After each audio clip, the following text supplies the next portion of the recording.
I intend to just sort of run through this in my usual shambolic way.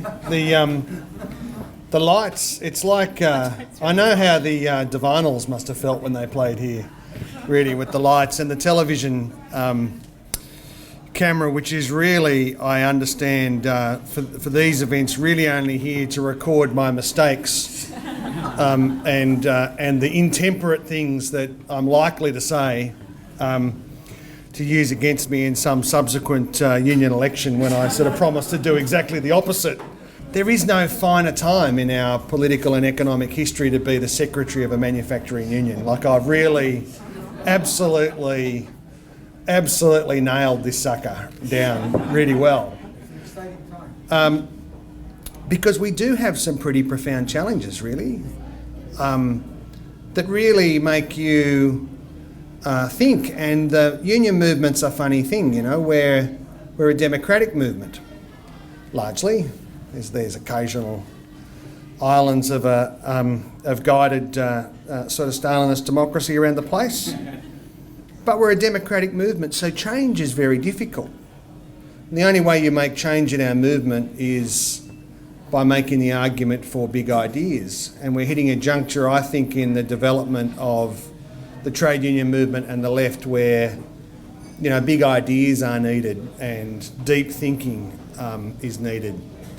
And I'm determined to be part of that, and not to be part of the crowd that immediately sort of reverts to the old thinking, the comfortable places, the easy answers to our problems, and to be part of, you know, shaping a tough, new, exciting, democratic labour movement capability and left in the country that's actually capable of facing up to the challenges of the 21st century. I'm really pleased to be here with Mel, actually. Mel was billed as the Assistant Secretary of United Voice. The truth is that's sort of true, but she's about to be the New South Wales Secretary of United Voice. And that is a fantastic development, really. She is one of our finest trade union leaders in this state. She's a terrific asset to United Voice, and she was a terrific asset to the other organisations that she's been part of. And I'm really, really pleased, Mel, that you're going to be playing that role, part of that great struggle for the future of the trade union movement and the future of the left in this show. And the people that her union represents are the, you know, some of the finest people, the people who she described are the heart and soul of our movement. And we've got a lot of exciting things we're going to do together, I think. I'm told that there's an election in 72 days' time. It is going to be one of the longest elections in Australian political history. We've all known really when it's going to be for quite some time now. We're going to have an election about the Australian Building and Construction Commission that nobody's heard of it. Like, you know, we have, right? In the trade union movement we have, on building sites we have, but we're really going, I saw someone say today, we're going to election because of the construction thingy. Like, what is it for? We're going to an election because of a particular ideological obsession of this government and the incapacity of this Prime Minister to, you know, get on top of the lunatic fringe that occupy a significant part of their party room. You know, we've gone to elections on big questions in the history of this country, really big questions. What this guy, the big thinker, wants to go to an election on really is the future of workplace regulation on construction sites. Like, no matter what we think about this issue, and I've got strong views about it, it's a bit of a sign of where we're up to, really. This election, despite that, the pretext for the election, it's a really important election. Every election's important. Every election changes the country. I think Keating was right. When you change the government, you do change the country. Howard changed Australia profoundly. Hawke and Keating changed Australia profoundly. Whitlam changed Australia profoundly. Tony Abbott changed the country. Changed it in profound ways that are going to shape, sadly, much of our thinking and much of our institutions and much of our communities for a very long time. The truth is, we had a period of Labor government that, wasn't the Labor Party at its finest. The Rudd, Gillard, Rudd period, the coalition with the Greens and the hung parliament and all that stuff really opened the door to the unthinkable that Tony Abbott would be the Prime Minister of Australia, regarded as a sort of village idiot by most of the political class. This guy became the Prime Minister and, it has unrolled an ideological agenda that was unimaginable during the Howard period. People would not have thought that any of this was possible. And Turnbull's taken over. I think it's described as a sort of cherry on top of a dung heap by one of my friends the other day, who says much ruder things. That was the best I could come up with. But there's a truth to it, really. When you look at the people who occupy that show, on climate change, on race, on the sort of religious fundamentalism, the sort of Tea Party craziness of some of this stuff, and on the economic questions that Mel touched on, the minimum wage stuff, the penalty rate stuff. Really Howard wouldn't have put up with George Christensen for 5 minutes. No matter what you think of Howard, he was a serious, substantial Conservative politician. Arguably, like a range of other political leaders at the time, that's true. But he was a substantial figure who wouldn't have put up with George Christensen or Corey Bernardi for 3 minutes. But these people have become writ large on the sort of political system in a way that was unimaginable for the previous generation. So you've got the rise of Turnbull. I heard someone say the other day, it's like replacing Margaret Thatcher with John Major. It's a sort of respectable face, and there's all this hope for 5 minutes invested in Turnbull's leadership. Not by me, because I think that the worst Labor Prime Minister is far better than the best Liberal Prime Minister. I'm absolutely incorrigible, will never be convinced on any of these issues. But there was a lot of hope on the progressive side of politics that this guy would somehow convert the Liberal show into a sort of nation-changing, there would be some intellectual leadership. And he's fallen very far from that, from that idea. And I think it's partly because he's incapable of doing it. Makes a mistake that a lot of smart people do, that they're just so smart that they'll be able to just weave their way through the contradictions of the problem and not have to do the work, but just work their way through. He will never be able to get over the fundamental lunacy of the Liberal National Party organisations as it stands now. Like the people who, the weight of opinion there is just so frayed, insane, so deliberately out of the political mainstream and where most people in their communities are, that he hasn't got a hope really of working his way through. Arguably more socially progressive than many of the people in our communities, but much more economically conservative, much more neoliberal than most people in the community. And I don't think that he's up to the challenge on the right, and he's certainly not up to the big challenges of the modern economy.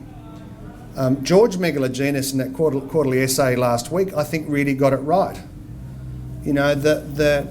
Whether you like what the Hawke and Keating government did during the 80s and 90s in terms of economic reform and the Accord and that whole sort of architecture, they were dealing in a social democratic way with a set of propositions and economic drivers unique to the time. It's fundamentally different to the exigencies that face the Australian economy and Australian workers and their families in the 21st century. It's a fundamentally different shape of the economy. It's a fundamentally different shape of the world economy. And the truth is, any leader of in the Australian Parliament is going to have to redraw for the 21st century the line between the market and the state. We are not going to be able to make it through to deal with these big challenges without a bigger state, without a growth in public services, and in particular without spending on big infrastructure like rail lines and the NBN and all these things. Like, these are the big economic questions, and this guy just isn't up to it. It's fashionable for all the characters I hang around with to be the guy who calls it right. So it's always, people say, well, you know, he's absolutely going to win this election. People like to make these predictions based on their own very narrow political experience. Well, my estimation of this is that every election is winnable. Anybody who says they can predict the future in politics never met Kevin Rudd and Julia Gillard and what we managed to do to the Labor show over 3 unhappy years. Their capacity for self-destruction is profound. Like, it's an extraordinary set of circumstances. You know, the odd thing about Australia is we're not a classless society, never have been. But that egalitarian sort of idea of this egalitarian accommodation with a stratified society and class, the institutions that we've built up, the ethic that we bring to public service and to service delivery and to education and all these, you know, the things that really do provide opportunity and equity in our communities, those are the things that are under attack. The things that matter to the people who my union represents and the people who Mel's union represents. It is going to be an election that, more than any other election in recent memory, is a sort of class warfare election. The ABCC, the idea that construction workers, nobody else but construction workers, can be taken into an interrogation room with no rights, no lawyer, without a right to silence, be imprisoned for 6 months if they refuse to answer questions because they attended a union meeting, you know, is anathema to most Australians. But that is the proposition that the government's advancing. On education, the Gonski reforms, which represented a promise to not just the Australian Education Union and teachers and their communities, but to the families who are sending their kids to government and non-government schools across the country, that there would be spending based upon need and a big investment in primary and secondary school education. That promise has been cruelly shattered. TAFE, delivered by the state governments, but fundamentally the big changes in TAFE being driven by federal government policy in vocational education, smashed. TAFE's the great equaliser. My friend Verity Firth is one of the best parliamentarians that New South Wales ever had, certainly the best member for Balmain, I'm happy to advocate. She's passionate about TAFE. She said to me, you know, the greatest equaliser that the New South Wales government provides in communities is New South Wales TAFE. The pathways that it offers kids who come out of school and go for a trade, or don't make it through school and go through TAFE's programs that lift them up to be able to do a trade, find their way through, get the sort of care and attention that young people need. That is an institution that is absolutely worth fighting for. What happened to truck drivers this week? Right now,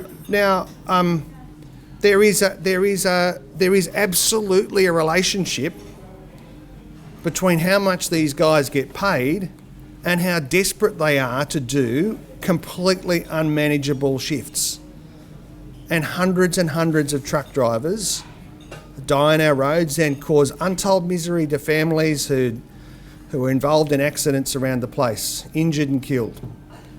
And it's because of the profit motive driven down, the cost down pressure that Coles and Woolies in particular drive down through their supply chains that drive this kind of behaviour. This government doesn't give a shit about that. They've just given in to the big industry lobby on these issues, abolished the truck drivers' remuneration panel. On tax, on the budget, these guys floated a GST for a period and then gave up. Most of the 2014 budget measures are intact.